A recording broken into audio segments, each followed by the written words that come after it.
আজ গ্রামীণ বাড়িতে জামাই আপ্যায়ন করা হচ্ছে। তার জন্য প্রথমে কতগুলো কবুতরের বাচ্চা নিয়ে নিয়েছে। তারপর ওইগুলা জবাই করে তা সুন্দর করে বেছে কেটে ধুয়ে নিয়েছি। আর এদিকে রান্না বান্নাও শুরু করে দেওয়া হয়েছে। তো প্রথমেই মাছের ডাউল রান্নাটা বসিয়ে দিচ্ছি। আর আজ মাছের ডাউল রান্না করব চিংড়ি মাছ দিয়ে। আর ডাউল রান্নাটা একটু দেরি হয় বলে সেটা প্রথমে আগে রান্না করে নিচ্ছি। আর অন্যদিকে গরু মাংস কেটে ধুয়ে নিয়েছি একটা পাতিলে। তারপর এতে পরিমাণ মতো পেঁয়াজ কুচি আর গোটা মশলা দিয়ে দিলাম। আর আমি জয়ফল, জয়ত্রী আর গুড়মরিচ একসাথে বেটে নিয়েছিলাম, সেটাও দিয়ে দিলাম। আর এতে পরিমাণ মতো আদা বাটা, রসুন বাটা, মরিচের গুঁড়ো, হলুদের গুঁড়ো, জিরার গুঁড়ো, ধনিয়ার গুঁড়ো আর লবণ আর তেল দিয়ে দিলাম। তারপর এটা হাতের সাহায্যে সুন্দর করে মেখে নেব। আর মাখানো হয়ে গেলে এতে এক টুকরো লেবুর রস দিয়ে দিব। আর এই মাংসে আমি এখন কোনো পানি দেই নাই।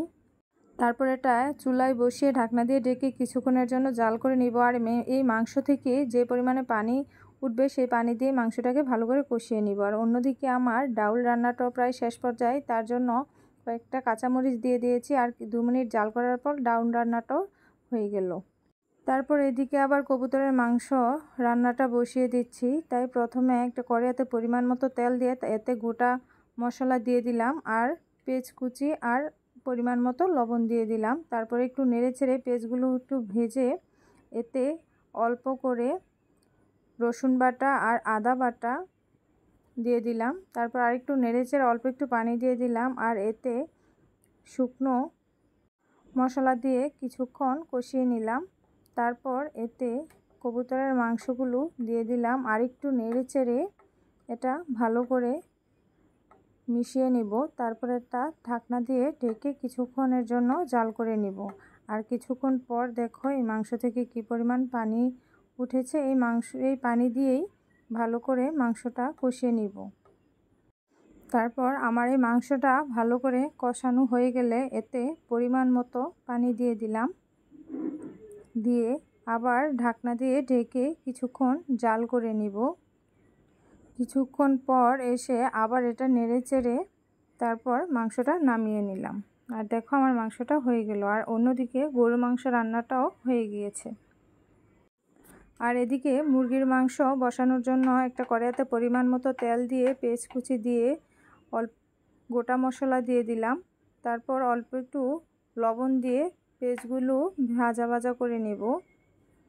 তারপর এতে এক এক করে মাংসের যত মশলা আছে সব দিয়ে দিব।